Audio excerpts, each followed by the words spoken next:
Hello বন্ধুরা, একান্ত আপন নাটকটিতে আমরা দেখতে পাবো তা হলো এক বেকার ও দায়িত্বহীন যুবকের জীবন পরিবর্তনের গল্প।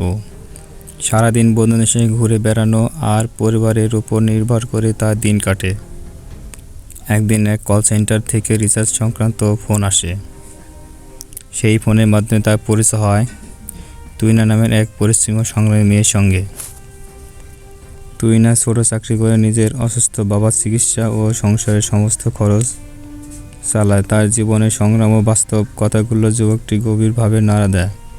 সে বুঝতে পারে সম্মান পেতে হলে তার নিজের পায়ে দাঁড়ানো জরুরি। এরপর সে কাজ শুরু করে এবং ধীরে ধীরে নিজের জীবন বদলে ফেলে।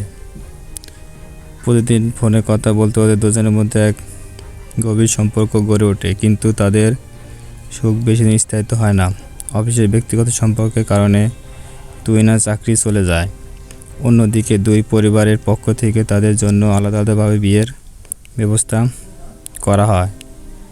পরিস্থিতির চাপে তারা রেজিস্ট্রি বিয়ে করার সিদ্ধান্ত নেয়। গল্পের শেষ মুহূর্তে আসে বড় চমক।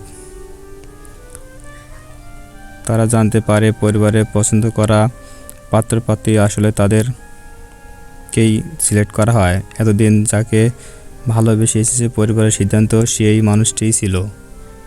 সব ভুল বোঝাবুঝি অবসান ঘটে এবং দুই পরিবারের আশীর্বাদে তাদের বিয়ে সম্পন্ন হয়। সো বন্ধুরা, এই নাটকটি থেকে আমরা যা জানতে পারলাম তা হলো ভালোবাসা, দায়িত্ববোধ, পরিচয় এবং পারিবারিক মূল্যবোধের সমন্বয়ে তৈরি। এই নাটকটি দর্শকের জন্য একটি আবেগঘন ও হৃদয়স্পন্দন অভিজ্ঞতা উপহার দেয়।